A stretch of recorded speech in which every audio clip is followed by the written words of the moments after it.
के हवाले से इस वक्त की बड़ी खबर, मुल्क भर में कोरोना मरीजों की तादाद में मुस्तकिल इजाफा दर्ज किया जा रहा है। कोरोना मुतासरीन की तादाद बढ़कर 78,000 के पार हो चुकी है। मरने वालों की तादाद 2549 हुई है।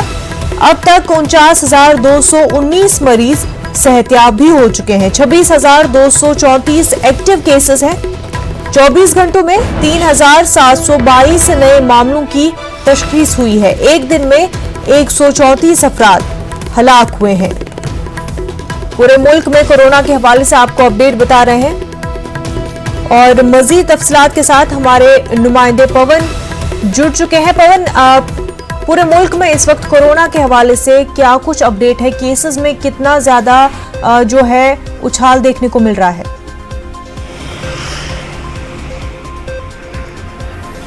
देखिए मुरज्जा, मैं आपको बताना चाहूंगा कि कल से और आज तक लगभग 24 घंटे के बीच में 3722 केसों की बढ़ोतरी हुई है और अब जो टोटल जो कोरोना के पॉजिटिव आज तक के जो मामले हैं वो 78,003 हो गए हैं। तकरीबन मतलब 3700 से ज्यादा केसों की जो बढ़ोतरी है वो क्योंकि लगातार अब टेस्टिंग की जो क्षमता है तकरीबन 90,000 से ज्यादा टेस्ट रोज कराए जा रहे हैं स्वास्थ्य विभाग के द्वारा तमाम देश के सभी राज्यों में। तो उसके चलते अब केसेस के नंबर्स भी लगातार बढ़ने लगे हैं और यही कारण है पिछले तकरीबन एक हफ्ते से ज्यादा वक्त से लगातार जो एक्टिव जो केसेस हैं, पॉजिटिव जो मामले हैं वो 3,000 से ज्यादा पर डे के हिसाब से आ रहे हैं, क्योंकि अब केसेस की संख्या पूरे देश के अंदर बढ़ गई है। अगर एक्टिव केसेस की बात करें तो 49,219 एक्टिव केसेस अभी भी हैं और 26,000 से ज्यादा लोग अब तक ठीक हो चुके हैं।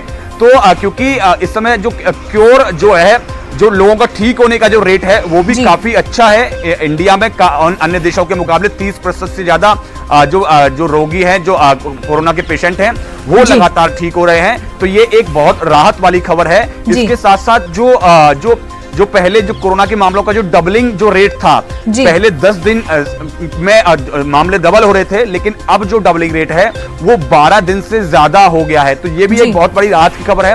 तमाम पूरे देश के सभी राज्य मिलके जो हो या केंद्र सरकार के स्वास्थ्य विभाग हो, सब लोग मिलके एक पूरी जरूरी कदम उठा रहे हैं जिससे कि इस संक्रमण के फैलाव को रोका जा सके। चाहे वो माइग्रेंट लेबर्स की बात हो, जब भी उनको यहाँ से जिस भी जगह से उनको ट्रेवल कराया जाता है, पहले स्टेशन पर उनके सारे चेक्स किए जाते हैं। उसके बाद जब वो वहां से अपने गंतव्य स्थान तक पहुंच जाते हैं तो वहां उनके सारे चेक किए जाते हैं। अगर किसी को जरूरत होती है तो उसको हॉस्पिटल में क्वारंटाइन किया जाता है। अगर सिम्टम्स नहीं है तो उनको घरों के अंदर आइसोलेशन में रहने को बोला जाता है। तो सभी तरह के प्रयास किए जा रहे हैं जिससे कि लोगों को जो परेशानी हो रही है वो परेशानी भी ना हो और उसके साथ साथ कोरोना संक्रमण का फैलाव भी रोका जा सके। पवन, अगर हम ट्रीटमेंट के लिहाज से बात करें तो जो प्लाज्मा थेरेपी की बात उठी थी, क्या डॉक्टर अभी भी प्लाज्मा थेरेपी को प्रेफर कर रहे हैं?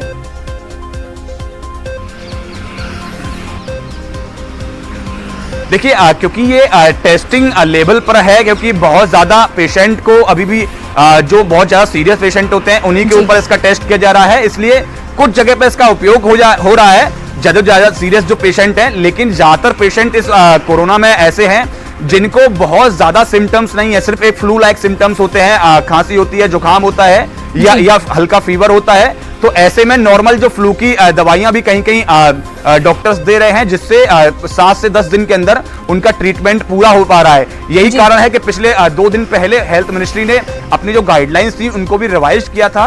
अब जो पेशेंट जिनको अगर फीवर पिछले 7 दिन से अगर फीवर नहीं है तो उसको बिना टेस्ट के ही उनको हॉस्पिटल से घर डिस्चार्ज करके भेजा जा रहा है। तो यही कारण है कि बहुत सारा पेशेंट जो है इंडिया के अंदर उनमें सिम्टम्स बहुत ज्यादा नहीं है। तकरीबन 70% पेशेंट ऐसे हैं जिनके अंदर सिम्टम्स ही नहीं है कोरोना के। तो ये शुरुआती दौर में एक चिंता की बात थी स्वास्थ्य विभाग के लिए कि कैसे ऐसे रोगियों को पहचाना जाए, लेकिन अब इसमें पॉजिटिव बात यह है कि उनको बहुत जल्दी ठीक करके घर भी भेजा जा रहा है। जी, तो जिस तरह से अब लॉकडाउन में काफ़ी ज़्यादा ढील भी दी जा रही है और आगे और भी ज़्यादा नरमी हो सकती है, तो ऐसे में क्या हॉस्पिटल्स इतने इक्विप्ड है, इतनी फैसिलिटीज़ रखी गई है कि अगर केसेस और भी ज़्यादा बढ़ जाते हैं तो ये हॉस्पिटल्स जो है पेशेंट्स को एकोमोडेट कर सकते हैं, डॉक्टर्स जो है उनको अटेंड कर पाएंगे?